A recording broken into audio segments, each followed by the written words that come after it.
Hello dear friends, so again I welcome you in consignment. So today I am taking the most important and comprehensive problem, that will be complete problem regarding calculation of invoice price, regarding calculation of commission, regarding calculation of abnormal loss in godown, regarding calculation of closing stock at CP and converting it into IP, and there it includes various points of discussion in the consignment account. तो यहाँ पे हमारे पास कई problem इस तरह की होगी जहाँ पे हमारा कुछ portion that has been sold and remaining portion we have to calculate. Even यहाँ पे हमें कैलकुलेशन ऑफ सेल भी करनी होगी. So that is the most comprehensive problem. It will be complete problem regarding closing stock, regarding abnormal loss, regarding commission, regarding preparation of invoice price. So it is the important sum for university examination also. So I have taken this sum. सबसे पहले हम study करते हैं sum को, then I shall go with working notes in consignment account. उसके बाद हम working notes भी प्रिपेयर करेंगे और हम कंसाइनमेंट अकाउंट भी साथ में बनाएंगे.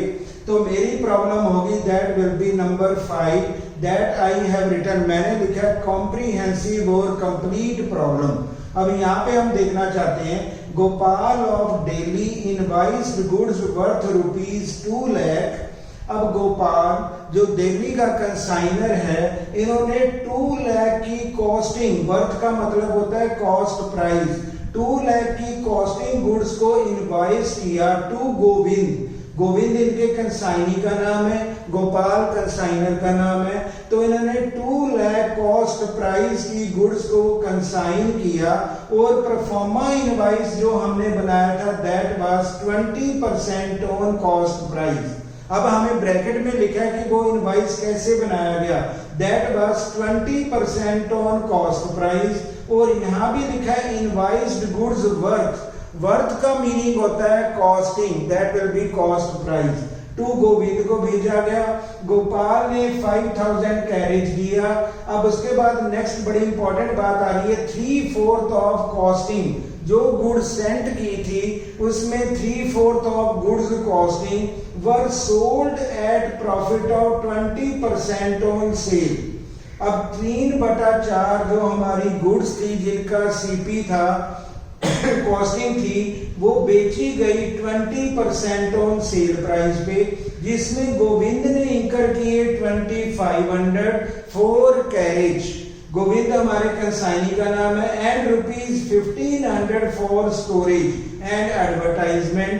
10% ऑफ रिमेनिंग गुड्स. अब 3/4 सेल हो गई है, सेल चली गई है.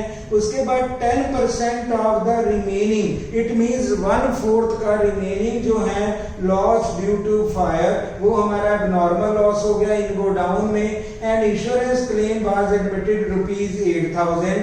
Commission payable to Govind 6% including del credit commission. And extra commission was decided as 5% on net profit after charging such commission.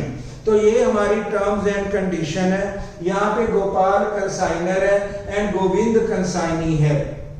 अब सबसे पहले काम होगा, हमें प्रिपेयर करने होंगे working note and I have to calculate the invoice price. तो number 1 हमारा जो वर्किंग नोट होगा that will be calculation of invoice price. तो यहाँ पे हमने नंबर 1 बनाया calculation of loading and invoice price. अब हमारे पास जो गुड्स सेंट हुई हैं दैट इज वर्थ. अगर वर्थ लिखा हो तो उसको हम कॉस्ट प्राइस मानते हैं. अगर इनवॉइस प्राइस लिखा हो तो वो इनवॉइस प्राइस होता है. तो हमें सम देखना है कि क्या लिखा हुआ है. तो यहाँ पे लिखा हुआ है worth. It is mentioned that goods costing were 2 lakh. इसका मतलब worth means costing, costing means cost price. तो यहाँ पे हम लेंगे कॉस्ट प्राइस हमारे पास है 2 लाख. अब हमने इनवॉइस बनाया, यानी गोपाल ने इनवॉइस बनाया 20% ऑन कॉस्ट प्राइस. तो हमें बड़ा सिंपल फार्मूला पता है, invoice price is equal to cost price plus loading. अगर कॉस्ट प्राइस में हमारा कंसाइनर लोडिंग को ऐड कर देता है, दैट बिकम्स इनवाइस प्राइस। अब कॉस्ट प्राइस हमें गिवन है 2 लाख, अब इसमें 20% on cost price, both are parallel, ये भी कॉस्टिंग है ये भी कॉस्ट प्राइस है, it means only we have to add. अब यहाँ पे हम 20% ऐड करेंगे, दैट विल बी 40,000। 2 लाख का 20% 40,000 हमने ऐड किया, तो हमारा जो इनवाइस प्राइस बनेगा ये बनेगा 2,40,000। अब जो हमारी गुड्स कंसाइन हो रही है, हमने कंसाइनमेंट अकाउंट ओपन किया, यहाँ पे हम आईपी पे सेंड करते हैं, तो ये बनेगा 2 गुड्स सेंट ऑन कंसाइनमेंट के डेबिट में होगा 2,40,000। और जो हमारी लोडिंग होगी दैट विल बी 40,000। जो हमने ऐड किया वही हम क्रेडिट भी कर देंगे, बिकॉज ये हमारी लोडिंग है। Consignor wants to calculate with the real profitability, तो यहाँ पे हम करेंगे by goods sent on consignment loading 40,000 credit हो जाएगा। इसका मतलब हम यहाँ पे ये प्रूव करते हैं, अगर कॉस्ट प्राइस पे लोडिंग 1/5 है तो इनवाइस प्राइस पे वो हो जाएगा 1/6। हम यहीं से प्रूव कर सकते हैं। अगर 40,000 डिवाइडेड बाय 2 लाख ये बनेगा 1/5, ये सीपी पे है, वही हम करेंगे 40,000 डिवाइडेड बाय 2,40,000 ये बनेगा 1/6। तो यही बात हम यहीं से प्रूव कर लेते हैं कि अगर कॉस्ट प्राइस पे हमारी लोडिंग 1/5 है तो आईपी पे वही अमाउंट लोडिंग का होगा 1/6। तो ये हमने यहाँ पे पहले इनवाइस प्राइस लिया, उसके बाद हमने लोडिंग को क्रेडिट कर दिया। उसके बाद जैसे हमें बारी आ रही है, अब कहते हैं गोपाल पेड 5,000 एज कैरेज। अब कंसाइनर ने कैरेज पे किया, एंट्री बनेगी consignment account debited to cash expenses 5,000, ये उन्होंने पे किए। उसके बाद अब हमें एक और वर्किंग नोट बनाना होगा, बड़ा इंपॉर्टेंट। अब कहते हैं 3/4 ऑफ कॉस्टिंग, जितनी कॉस्टिंग, यानी यहाँ पे इनवाइस प्राइस वर्ड नहीं है। अगर इनवाइस प्राइस लिखा होता तो हम इनवाइस प्राइस का कर लेते, लेकिन यहाँ पे लिखा है 3/4 ऑफ कॉस्टिंग ऑफ गुड्स, तो इसका मतलब मुझे सीपी का कैलकुलेट करना होगा वर्किंग नोट में। तो ये हमें माइंड में रखना है। जैसे हमारे सामने लिखा है, अगर लिखा है 3/4 ऑफ इनवाइस प्राइस, फिर हमने इनवाइस प्राइस का 3/4 कर लेना था, उसकी हमें कैलकुलेशन करनी थी, और we have to calculate sale. अब यहाँ पे लिखा है 3/4 ऑफ कॉस्टिंग ऑफ गुड्स, इसका मतलब 3/4 ये हमारी सीपी होगी जो गुड्स की है। अब यहाँ पे जो कॉस्ट प्राइस है दैट इज 2 लाख, ये हमें कंफर्म है क्योंकि कॉस्ट प्राइस हमारा 2 लाख है, इट इज गिवन 2 लाख।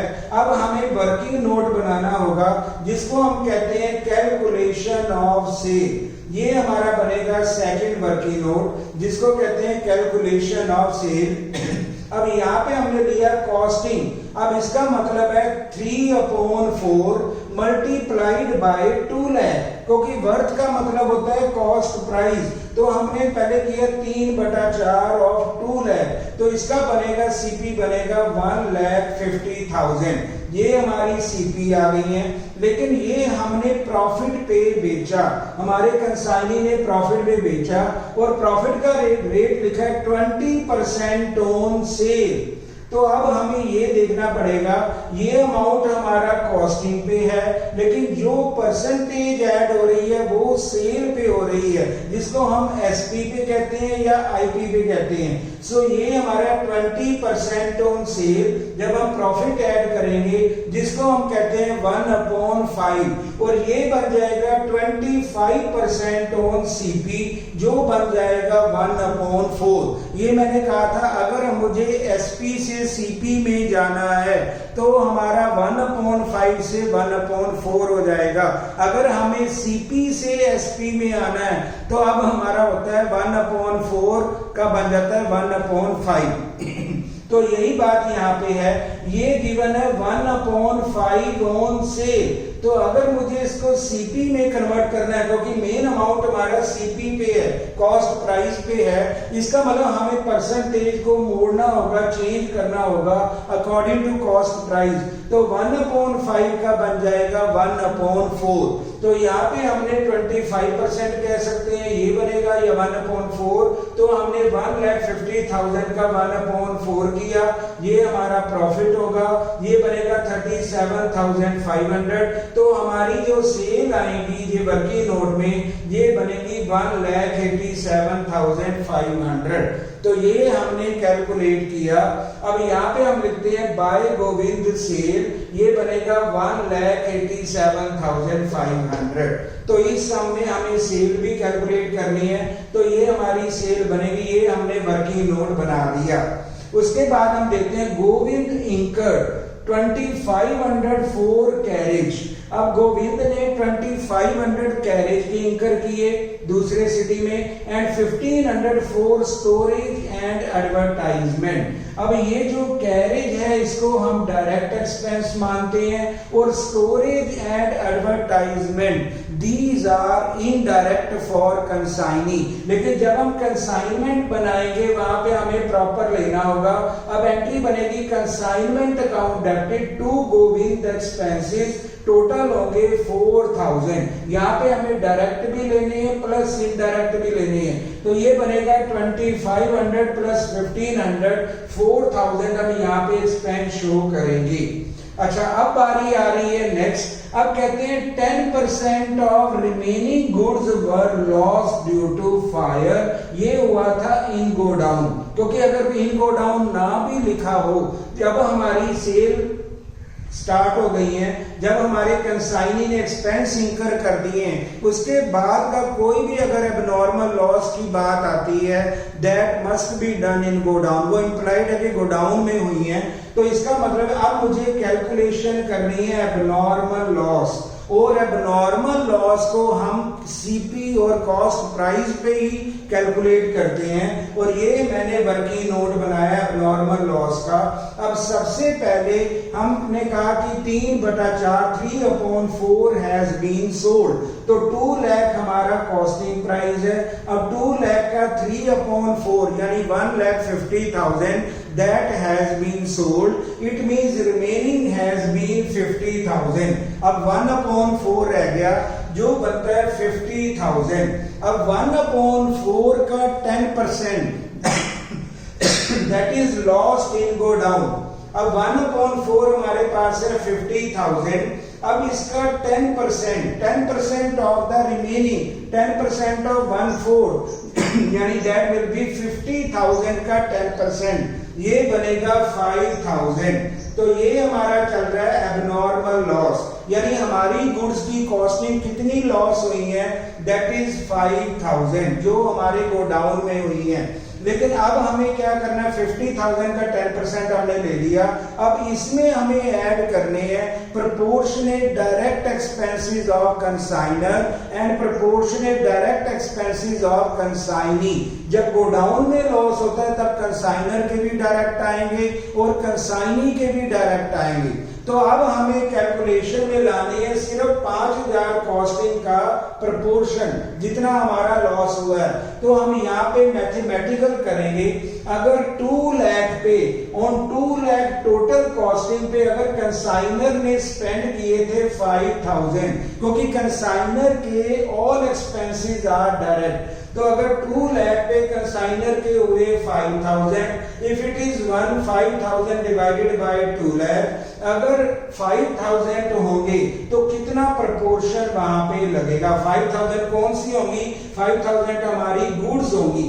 जितनी अब नॉर्मल लॉस हुई है कॉस्टिंग, उसी के प्रोपोर्शन में हमें एक्सपेंसेस को कैलकुलेट करना है। तो अगर हमने 5,000 2 लाख पे दिए, क्योंकि कंसाइनर ने 2 लाख पे 5,000 पे किए थे, तो अगर 5,000 की गुड्स लॉस्ट हुई है सीपी, बोथ आर कॉस्टिंग, ये भी हमने कॉस्टिंग ली है और ये भी हमने कॉस्टिंग ली है। यहाँ पे कोई हमने इनवॉइस प्राइस नहीं लिया, कॉस्टिंग के बेस में हम कैलकुलेट कर रहे हैं। तो अगर 5000 गुड्स पे कितना होगा, तो ये बनेगा 5000 divided by 2 lakh multiplied by 5000, तो हमारा आंसर होगा ये बनेगा 1250। तो ये 1250 हमारा 125 हमारा आंसर होगा, दैट विल बी 125। ये हमारा होगा प्रोपोर्शनेट एक्सपेंसेस ऑफ कंसाइनर। अब सिमिलरली अब हमें कंसाइनी के भी लेने, लेकिन कंसाइनी के हमें कैरेज के एक्सपेंस लेने हैं, क्योंकि हमारा जो स्टोरेज है दैट विल बी इनडायरेक्ट। तो हम अब लेंगे 2500 का प्रोपोर्शन, देखेंगे क्या बनता है, उसका बेस सेम ही होगा। अगर 2 लाख पे कंसाइनी के डायरेक्ट एक्सपेंसेस हैं 2500, तो हमने किया 2500 डिवाइडेड बाय 2 लाख, तो 5000 पे कितने होंगे, तो हमें 5000 जो हमारी क्लोजिंग गुड्स है, जो हमारा लॉस है, उस पे कितना बनेगा। तो यहाँ पे 5000 था, यहाँ पे 2500 है, क्योंकि यहाँ पे डायरेक्ट एक्सपेंस हमारे 25 है कंसाइनी की, तो कंसाइनी का कैरेज ही हमें देखना है, that will B direct expense. तो ये बनेगा 2500 डिवाइडेड बाय 2 लाख इनटू 5000, तो इसका हाफ हो जाएगा, दैट विल बी 63। तो हमने तो मेन एबनॉर्मल लॉस की गुड्स ली, प्लस प्रोपोर्शनेट डायरेक्ट एक्सपेंसेस लिए, प्लस कंसाइनी के डायरेक्ट लिए 63। अगर हम टोटल करते हैं कॉस्ट प्राइस पे, तो हमारी abnormal loss at cost price ये बनती है 5188। तो ये हमने कैलकुलेशन कर दी है, जिसको हम कहते हैं एबनॉर्मल लॉस एट सीपी। अब यहां तक हमारा एबनॉर्मल लॉस हो गया। अब सबसे पहले हम देख लें कि पहले हमें इसका कमीशन दे देना चाहिए। सेल हमने डिसाइड कर ली है, सेल हमारी बनी थी 1,87,500। इसका एक कमीशन मिलेगा 6% to Govind including direct creditor commission.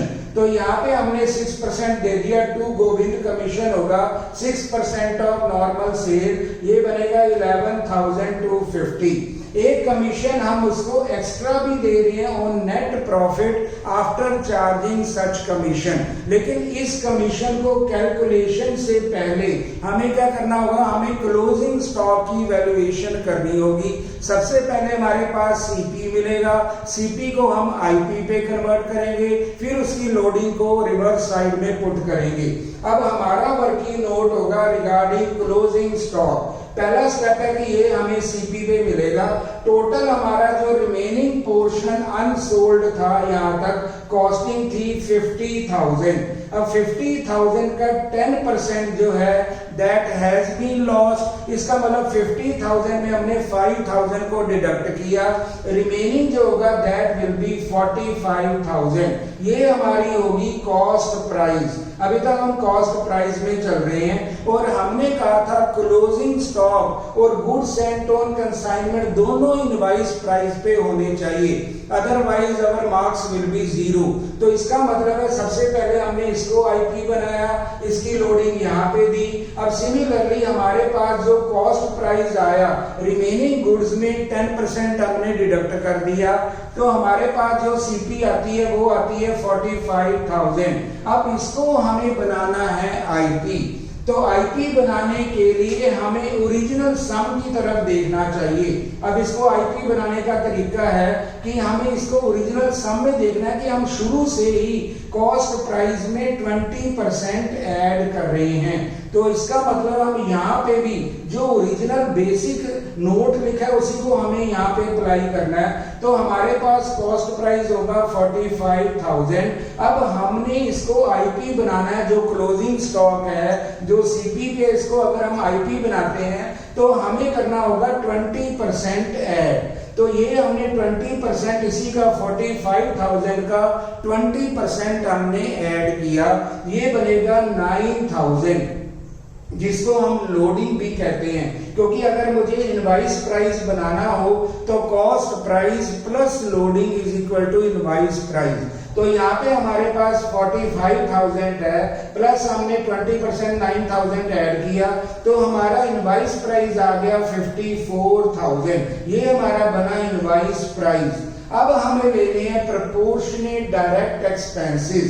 तो वही बेस लगाएंगे जैसे हमने एबनॉर्मल लॉस पे मैथमेटिकली लगाया था।